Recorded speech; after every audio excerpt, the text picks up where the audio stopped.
Cheers! Welcome back to Netball Natter.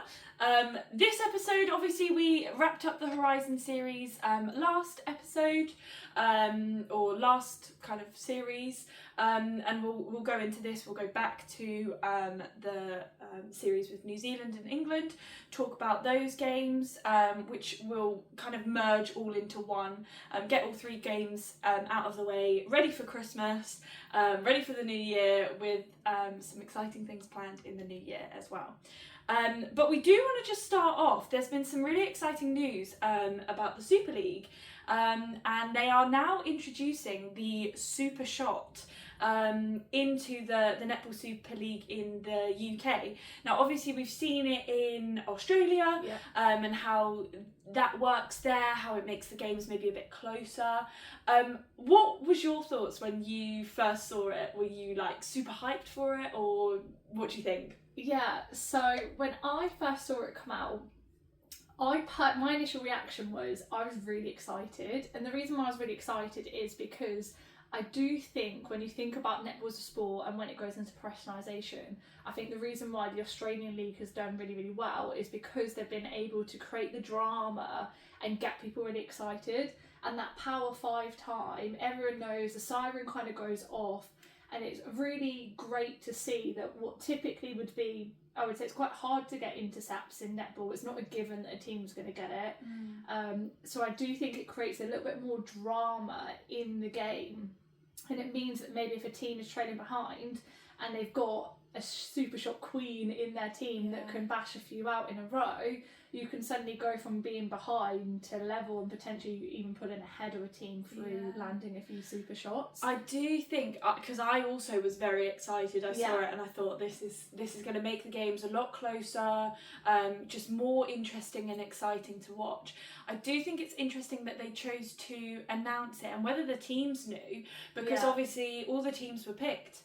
They had their lineups ready, and now they've announced that. So whether that's going to impact whether maybe they would have chosen different players, I think it's going to be really exciting. Yeah, but it's interesting. So I was having a bit of a look and a scroll through X just to see what the fan kind of feedback was, and I would say the majority of the comments that I'd seen were actually quite negative towards the super shot coming in. And the reason for that was I think a lot of people were expressing how it's then changing netball. So at grassroots we don't have the super shot, it's not a thing. When you're thinking about kind of progressing through like the different levels, again, it's not something that is, I think, even done in Australia. It's only as you start to get through the development times and then you get into the professional league, which is where you then see the super shot tongue twister there coming in.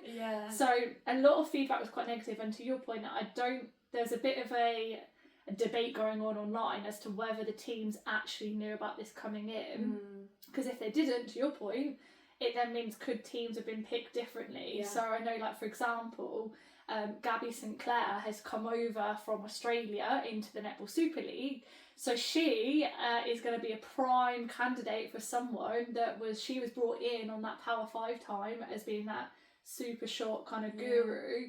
So she's going to have a huge advantage when she comes into our league of understanding the rules around this and where to use it. And I know we were having a bit of a chat about this as well, is to looking at the Australian League and trying to understand who utilises the super shot and which teams don't. And I think you kind of found a bit of a correlation as well with actually when we'd watched some of these games and we'd done some analysis and we had a conversation with someone that we'll be bringing onto an episode kind of further down the line.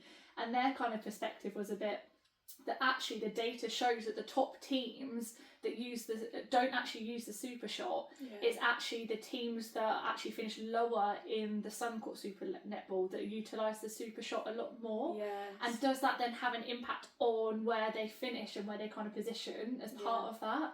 So I don't know, for me, I don't know, hopefully no one hates me for saying this, but I think it's a really positive thing because I think it brings a bit more drama into the game, and ultimately, as much as netball is a sport that everyone loves, it is becoming, you hear it referred to in like Australia as a product.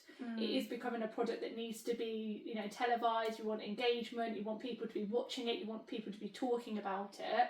And I do think something like the super shot does bring the drama to the game that I think will bring in a whole new sphere of people that are interested and wanting to watch netball. Yeah, I think also you can't you can't just keep something the same. Transformation has to happen. Things develop, things change. There's always new things coming into other sports, and you don't even really everyday life as well. Like technology is a prime example. Like to stay ahead of it, you've got to be evolving, changing things, and it is a bit disruptive at the start, but I think it will be a positive thing. Sorry, interrupting. No, that's fine. I completely agree. You don't really want to just be staying in your old ways. Like introducing these new things are kind of what changes the sport, gets more people watching it, more people excited about it. So I do agree. I think it is going to be an exciting thing, but I can also see why people maybe have a negative view. So it would be really good to kind of get your guys' perspective on it. Are you excited about it? Is this something that you think is a positive thing, a positive change, or are you kind of like, why aren't they just leaving netball as it is? So it'd be really interesting to see your comments and things. Game 1 was an exciting one as part of this 3-part series. How me and Luce have kind of done this one is we both watched game 1, and then what we've started to do is consolidate our kind of feedback on the games 2 and 3. So we'll be able to kind of condense this all down into one episode. So if we start off with game 1, this is cast your minds back. We've watched the Australia series. We came away with a loss off the back of that. So I think it's probably fair to say maybe team might be feeling a little bit deflated, not maybe on cloud 9 starting off as a strong start, but it was really nice to see that we almost just kind of shook off that loss against Australia and came in really, really strong into this first series. So I think from an England perspective, I just love the trios of like Helen, Lois and Liv. I think it was really, really great combo that worked really, really well together. I do think that the screens that Helen was kind of doing were amazing. And from a New Zealand perspective, the standout players for me were Gordon. She was just on fire. Like she was so good. She was everywhere. She was my player, I think, for this game. The connections down the court, I think, were starting to work well for New Zealand. And Grace is there she is that focal point, but I do think they shied away sometimes from letting ball go. And you've got such a strong holding shooter, and yes, our defensive lineup is insane, and we are probably going to get an intercept on her. But I was just a bit shocked that they just didn't let ball go a little bit more, because I think Grace had more to give. I would disagree with you. Ooh. Yeah, I thought they were really confident with their balls into Grace. I also think we've spoken about it before, you always want to be circle edge releasing that ball. They had the confidence to do that from, further outside the circle, maybe even in the middle third. I really liked that. I liked the risks that they were taking. Whether it paid off, maybe the score doesn't reflect that. It was a really close game. But I thought they did release the ball really well. But hey, that's different opinions. I just feel like I wanted a bit more. Like, as you said, I think Poi was very good at letting it go, but I do think there was sometimes that hesitation. And maybe that's kudos to our defence, like really putting in a shift and, disrupting the space a little bit. But I do think, for me personally, I just felt they sometimes were a little bit hesitant on letting it go to Grace. I want a bit more, but I do think it was very quick play, and it was almost like maybe not panicking, but they were giving very fast balls, long balls. They're just the speed of their phases from centre pass to Grace getting the goal was so quick. Like you blink and you've missed it. 100%. So maybe that's kind of your perspective. I mean, that's just me chiming in there. Maybe you saw it as more of like oh my gosh, we've got the ball, let's just lob it. And maybe not always working. But I do think the quick play was working really well. Another thing, kind of going on to the defensive side of things, Jackson's lean. Insane. I have no words for it. Like, so good. So good. It must really put those shooters off. I mean, their shooting stats are still up there, Helen was on 85% and Liv was on 91%. Crazy. Yeah. But I do think Jackson had a very good lean to kind of put them off on those. And we know that New Zealand is such like a zonal marking team, and the first quarter alone you saw that whole way down the court. I think they gelled really well as a team, but I also think we saw that from England as well. I think they really picked up on their zonal defence. I'd got that in there as well, that they were really, and I think they were pushing New Zealand to the sidelines and keeping them there, which then means that you've not got as much space to kind of play with and stop them from kind of punching through a little bit. I think they got a little bit stuck behind, which is kudos to kind of England turning on the old zonal defence that New Zealand are like world class at and are known for. Look at us coming in hot and copying them in. I do think, I mean, obviously talking about the defensive end for New Zealand, I do think you mentioned Liv and Helen are just working so well. I think Liv was doing well to sort of hold and receive those like overheads, but also screening really well. And we know Helen's really good at screening, but I think seeing Liv kind of pick up on some of those traits as well, working really well together.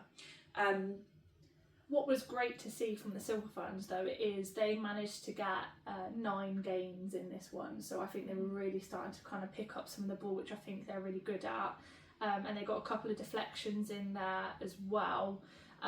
So I do think, and general play turnovers, they beat England on this as well, and I do think that's where they were really hungry for ball. Like, you know that Karen's going to be at the end of one of those balls. If it's going loose, she's going to be flying in. Poi was also equally like as quick to try and get to the ball. I think everyone was just very much hands on. If the ball goes loose, it's going to be New Zealand that's going to be the end of it, and they were really hungry for it. I do agree. Yeah, they're always there at the end of the ball. I think another player that shone out for me, to be expected, Fumi. Yes, she was insane. Her athleticism just shone. She was kind of here, there, and everywhere. She had her partner in crime, Fran, to back her up. Yes. I just thought, again, it just worked so well. They are like a defensive power couple, aren't they? Yes. They are so good. Honestly, love to watch that. But also I love to watch Jackson and Karen Berger together. Yeah. I know you've got a little crush on Berger anyways. But I love her. She's just... First of all, she is also stunning. Yeah. Like, she's so beautiful. Every time her skin is just so gold, absolute gold. And she's an incredible netball player. Like, I've got on here like the way she gets around body cleanly and gets 2 hands to ball needs to be studied, documented, because she is so good at it. Like, so good. And the other thing that I thought was really good was Imo, I think, had a really good game. Her ball speed, like, there was a few where she's in the air, passing it on to the player. Like, she is so good, and I think this New Zealand series was like her series. She was so good. Definitely. I've got a few stats for Imo, actually.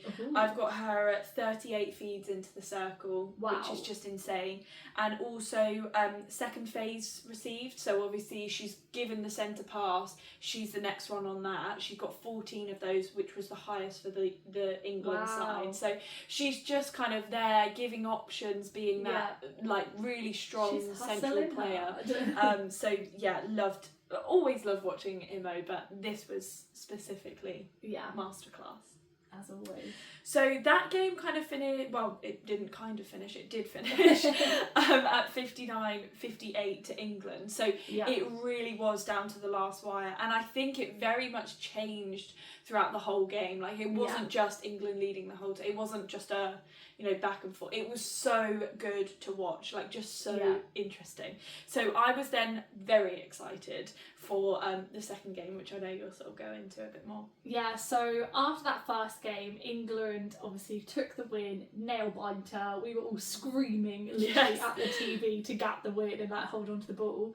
The second game then finished 55-59 to England. Yes. So again, another win, which meant that we got the Taini Jamison trophy in the bag. Big up England, come on. So yeah, this was a really, really strong game again for England.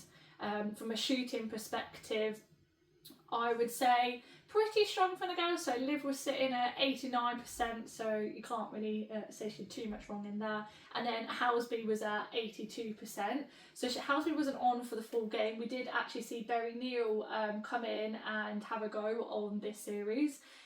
What I would say is, I think Berry is very good. She works incredibly well with Liv because obviously they play the domestics teams together. They were at London Pulse, so I think you can see that connection.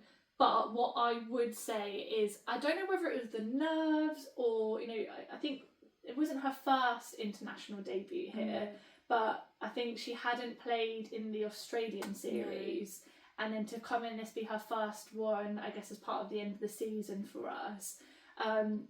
I just feel like something wasn't quite on. I think she's always been a really strong, like high 90s, I would say, as a shooter, and she wasn't quite at the standard that we'd kind of normally see. And I think she had a spat of about kind of 5 misses in a row, where they then, or over the course of the course that she was on, they then kind of took her off and put Helen back on. So I think it was the right move, and I hope that she starts to build that confidence up on the international stage, because I do think she's a really valuable player that will make a huge difference to the England lineup. But I think it's just that confidence and getting the exposure on the international stage. I do think it being sort of a second game, they've already got a win in the bag. It's almost like they can kind of do anything with that game, and how they approach it, because they've got that win. So it's almost like, well, why not try these combinations? But then why not also, mix it up? They could lose the trophy. If New Zealand then won that game, it's still like a tussle up. So they want to win it.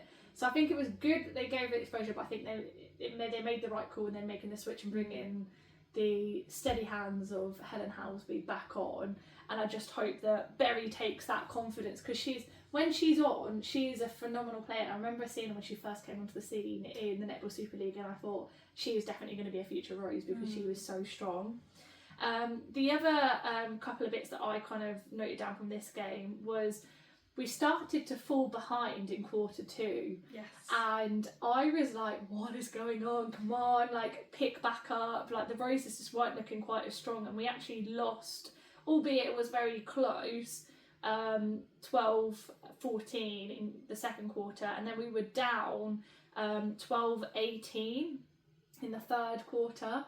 So it was getting a little bit nervy, let's just say, because I think we'd started so strong, and then to start to really slip behind a little bit, the scoreboard was not in our favour at this moment in time. But I do think the combinations of Helen and Liv and Lois worked really, really well. Defensively, I think Fumi and Fran had a stronger first game. I don't think we saw as many of those flying intercepts in game 2 that we saw in game 1. But it still shows in the score, we still won this game, and obviously what we were doing in defence, I think, was a lot more zonal, blocking the drives and the punch throughs through the team. There was a few balls that I think then confidence was lost from a New Zealand side of going into Grace. They were just not quite high enough, or not quite kind of with enough power on them, and that meant that Fumi was able to kind of come in and get a few kind of tips for a name, which is obviously amazing for us as an England team. But I was just feeling like I really wanted... I was just surprised, like, you've got, and maybe the height can be deceiving, but when you've got the height of a Grace, I always in my head I'm like, oh, they'll just get it in, it's going to go to goal every single time. But actually, if you've got defenders that are like mixing up the space, it is going to make it a lot harder. So yeah, I think it was all in all a really, really strong, positive game for the Roses. Yeah, I mean, just picking out some stats for you, you mentioned her name very briefly, but I think she deserves a bit of a bigger mention, was Lois. She was top of the leaderboard for feeds. Amazing. She got 47 feeds into the circle. She was top of the leaderboard for goal assists. This is England and New Zealand. She put in a shift. She did. So she got 24 goal assists, and centre passes received. She was also top of the list. Wow. With 26 centre passes received. She was then seen on the general play turnover in the top 5. So again, putting in a shift defensively, as well as all her feeds and her great assists and things. So definitely a shout out to Lois. Shout out to Lois and our highlight there. So yeah, some very, very good play from Lois. With it also only being however many caps she was. Yeah. Which was good. But yes, going into the third and final game. we saw a little bit of a different lineup. We saw Ellie Ratu come in. Yes. And we've mentioned her before. That, yeah. I really like her. I think she's great. Same. And so we saw Fran come out to goal defence and Koshi in as goalkeeper. Yeah. I think Fumi did come in at some point in the game as well. And we did see, I think we saw Helen go to shooter at one point. Mixing things up. Yeah. Just mixing things up. We kind of had the trophy already, so it was just working on different combinations and seeing what we could kind of progress and see if there was anything different we could try. Again, Lois standing out as a strong player at wing attack was so good. I think something that I would pick up on the New Zealand defensive lineup was Mason obviously got one of her first caps. I think it was in the second game or possibly the first game. Don't know actually. What was her first cap? Was it the first game? It might have been the first game, but she came out and she started in this third game, and I really liked that connection with her and Jackson. I thought that worked really well. Although we love Karen Berger, I thought her in as wing defence, defending that sort of circle edge. Chef's kiss. Yeah, so good. so good. And so, you know, giving Mason this opportunity to come out and, again, she was making some flyers, she was coming out of the circle, she was just working really well with Jackson. Was really good. But there was a point where they were doubling up on Liv, which I thought was interesting, but because they almost let Helen do what she wanted, and we know that Helen's a good shooter from far out, and she was kind of left to just get on with doing that. So they did quickly switch it up and go for more sort of flies from Mason and maybe more man-on marking, but I did think it was an interesting kind of change there. Yeah, and it was actually game 1 was Lois's first cap, and then game 2 and then game 3, so she stayed on, proved herself, and I think this is where we were saying, I think this is a really positive thing, because obviously we lost Nat Metcalf. A combination of the two there. Metcalf, what am I going to say? Yeah, Nat Metcalf, obviously expecting her first baby, so she wasn't playing as part of the series, but I think Lois was a really positive addition to the team as a result of this, because I think she really stepped up, proved herself, and she had a cracking game. Another person, obviously we mentioned her, Ellie Ratu, her vision, again, I think a little bit like a Jess Shaw. She is... Got to get Jess Shaw Jess Shaw. Both of their visions into the circle is just insane. I mean, obviously Jess plays as a wing attack, and Ellie started off as a wing defence, but she came into centre. She was feeding balls from the middle third into Liv, and it was just working so well. So I really enjoyed watching them together. Something I would say, definitely in the fourth quarter, we saw a few more mistakes slipping in from a few people. Cobden had a few sort of drop balls, misplays. I thought she did have a cracking game, but was it maybe a time to have a little bit of a change there? And obviously they play games back to back and it's intense to say the least. But we saw a few mistakes from her. Another thing I noticed, and now obviously we love her, but Fumi was all over the court, and with her athleticism, her fitness, her just amazingness, she can almost get away with doing that, and she can go for those flyers kind of in the middle third. But there was a few times where I noticed she was almost just like trailing backwards constantly, and whether maybe she could have held back a little bit, waited on that sort of third line and then gone for the flyers, rather than having to constantly backtrack and then go into the circle and help Fran. And so although I do love it when she makes those intercepts and you're like, oh, where did she come from? That was insane. I do think maybe in this game she was going for them a bit too often and could have just dropped back a bit more. But hey, that's fine. Back on Grace and maybe a little bit more, disrupt that space and then not put the feed in a bit more potentially. Obviously, we know that this game ends as a New Zealand win, so I believe the score was 61-56. Yeah. And we did see a few mistakes from both teams. Obviously, we mentioned for the England side, but also quite a lot of unforced errors from New Zealand as well. Breaking, replay ball, footwork.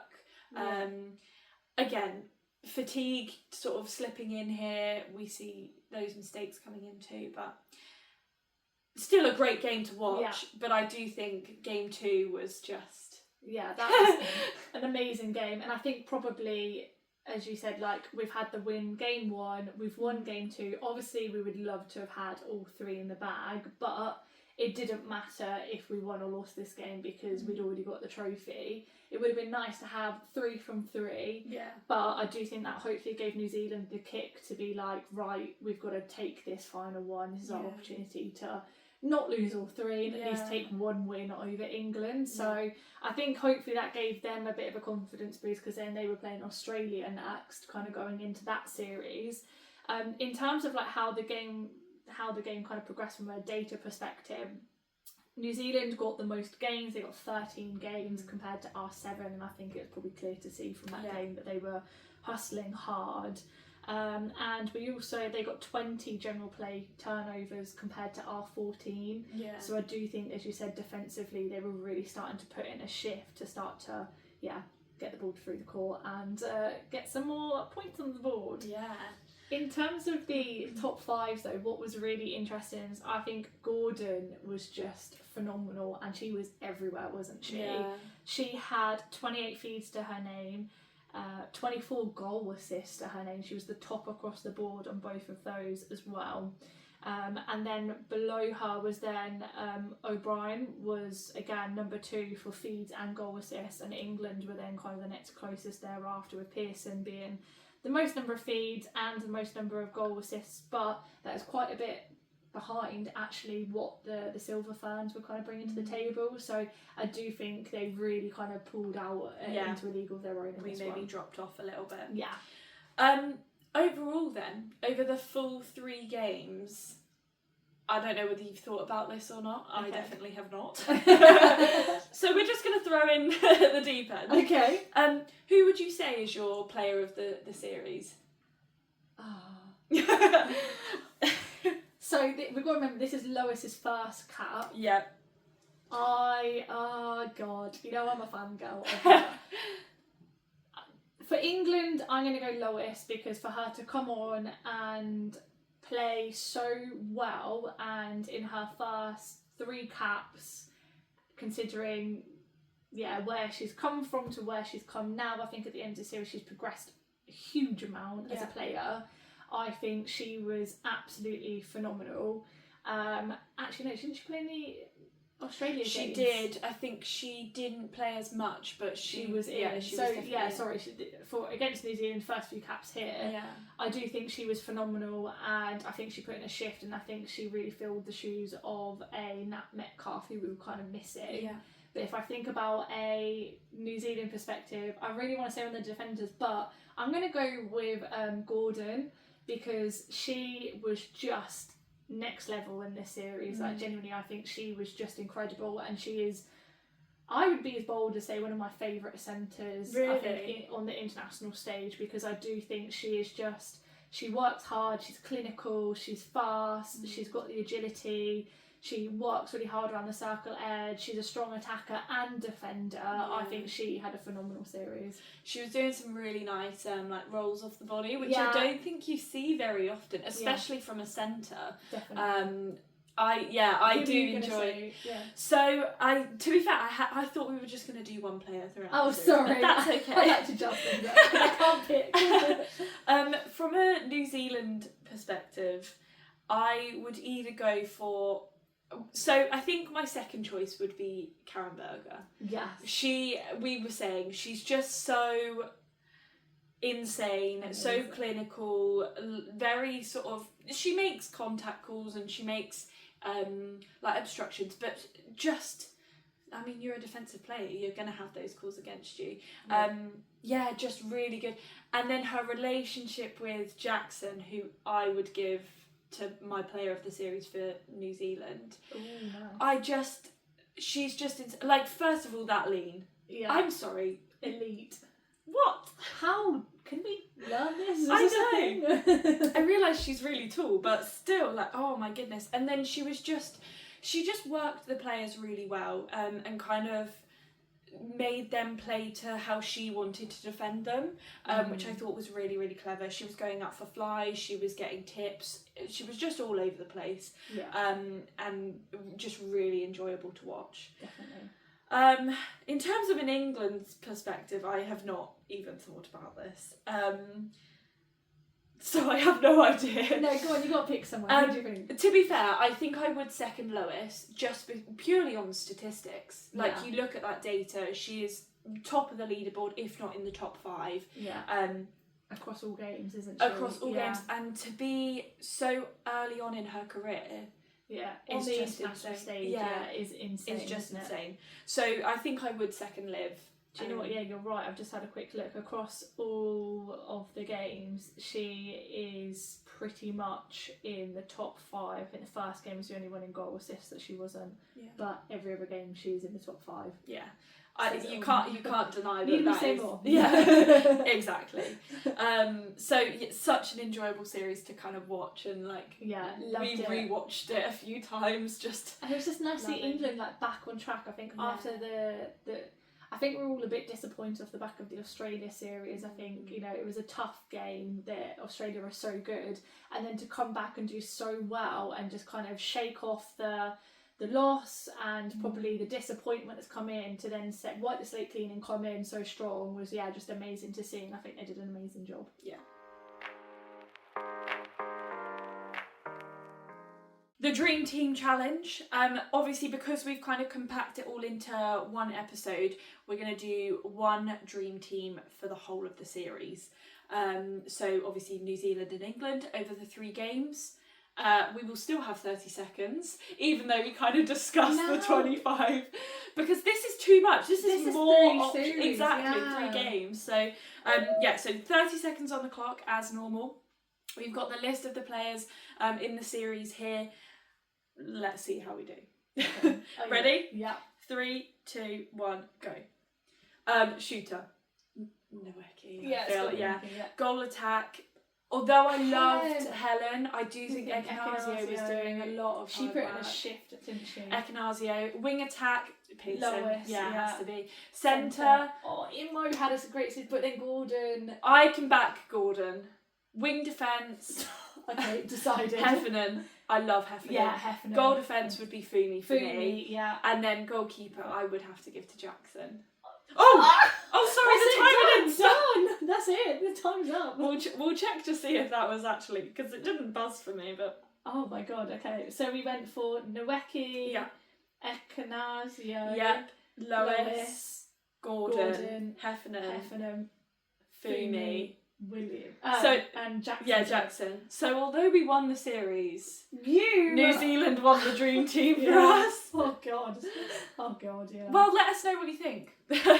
Did we Did choose we get it right? right? Yeah. I don't even know now. I but don't do you know. know? I do. Yeah, maybe we're basing it off of the last. Oh, you don't know. We're covering all the games, aren't we? That Yeah. is what it is. That It is is who we've what gone it is. for. Yeah. A win's a win. A win's a win. We hope you've enjoyed this kind of wrap up of the 3 games in one. Hopefully we didn't rush through anything. If you think we've missed things, let us know. Send us an email, drop us a comment. Hopefully you agree with our Dream Team as well. We've had fun. Kind of like watching it all again, discussing it, looking through data, stats. That's been exciting. So yeah, well, I hope you've enjoyed it. Yeah, and well done to England for winning Indeed, the yeah. series, which is really exciting. So Yeah. roll on the next series. So as we kind of break for December, this will be kind of our last episode that we do. But what we have got coming up in the new year is thank you all for kind of your feedback. We've taken it all on board, and as requested, we are now going to be running a session in the new year, which is going to be around set plays, and we're going to get a whiteboard out, whiteboarding how you can kind of copy some of these. So definitely watch us on YouTube or on Spotify, turn the camera version on, because I think we butchered trying to talk it through. We're not great with verbally. explanations, but visually we can. I think we we're know okay. Yeah, definitely. And the other thing that we did want to do a shout out to is we ran a mini competition with some of our local social leagues. So thank you all for taking part and taking the time to come and chat to us. And a massive shout out to Molly, who won our competition. So we'll be seeing you in the new year to be able to give you your bibs and a ball. So stay tuned on our social media accounts, because we'll be posting a picture of kind of the winners in hopefully their brand new bright pink bibs and their fantastic new ball that they've got. Yeah. So I guess all that's left to say is Merry Christmas and a Happy New Year. Cheers.